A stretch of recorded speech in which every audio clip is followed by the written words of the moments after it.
สังไหลเมื่อวานในเขาใจสุดซื้อยามาในจ่องสุไรมาอ๋อเขาลืมกว่าอย่าว่าเสือให้สูแนมโลลาสุใครยื้อเขาตายเลยสุลืมเย่ไงมันใจเช่นนั้นก็เมื่อวานได้สูใจเขากะซื้อไตเนื้อนำนาเลยเขากว่าถึงได้กัดก็เขาไปลืมเปียเราเขาได้กว่าซื้อมันมือเลี้ยวหน้าสุน่ะโลลาเด้าสูในป้าสูอยู่ในเฮือนเกียสุคุกใจเลยเฮาป้าสุกะตั้งน้องในสุหันของเขียวๆในสุลืมเปียเฮาเยาอ่ะสุกะหันนั่งยิ่งก่อนไหลหังดีหังเล่าเลยสุลืมเฮาในหังอะไรหนูห้องอยากก็ได้กี่ให้แกมาห้องในลืมร้อยหรออ้าวมือสูเปะไฟวันนั้นมันลืมต้องอะไร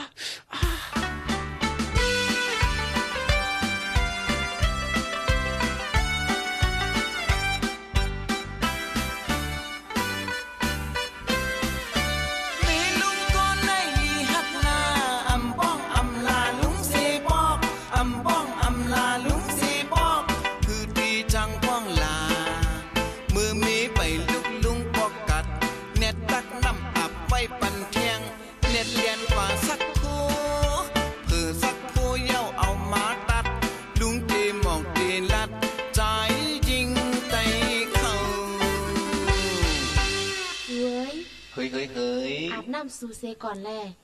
ข้าวซาเปียวตั้มใบแหวงยาวะใจฮ่าสวยมากินข้าวสูเซก่อนแลเอาแฮนไว้กันในนี่ใจฮ่าสวยสุโกสุโกมัวดำเจ้านั่นลายเซก่อนแลสุโลกาเหตุการณ์เจ้าสวยอย่าไปปอกลาหน้าปอกเจ้าอินน่ะฮัลโหลเฮ้ยลุงหลอยยังไงเมื่อไงเนี่ยลุงหลอยครับติออกขึ้นมาในฮัลโหลสัมมีลุงหลอยในฮักลุงหลอยเต้นเนาะลุงหลอยเขาติกินข้าวติอาบน้ำขี้นาลุงหลอยเขาติกว่าการก็สั่งเป็นเต้เป็นนาค่ะลูก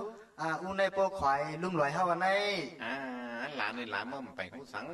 อันมันดีแค้นเขาปันเก่าอันมันดีแค้นคู่ปันเก่าลายอันมันใจเก่าปกเจ้าเนี่ยมันมีลองตั้งมันมือกูสั่งมีลองสั่งหลา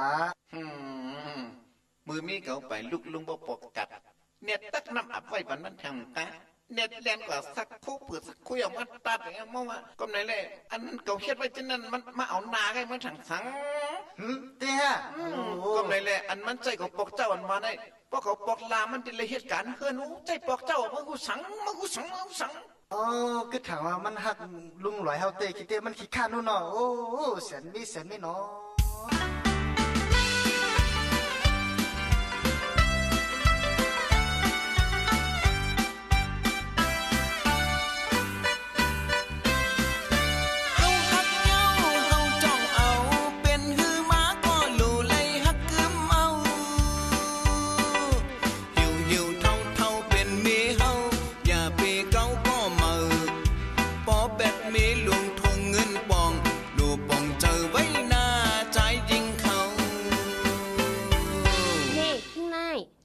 เขาคอยทานสูอินสุราษฎร์ในเขาซื้อๆนะเขาเอากันมากก็ป้อเลย40 ปีปลายอ่ะเจ้าเนื้อหนังเขาก็อ่ำเหมือนเก่าในกามันถือกับเหมือนอย่างละโหก็หอกลังก็ความเขียวก็คอนเนื้อหนังเหี่ยวทับหยับป้อสูเข้ากัดก็จอมเฮาในโกสูอายเปิ้นในเฮาวาเต้เลใจเฮาก็มลีโกสูจ้างเฮาเสกว่าฮักก็ใหม่ใน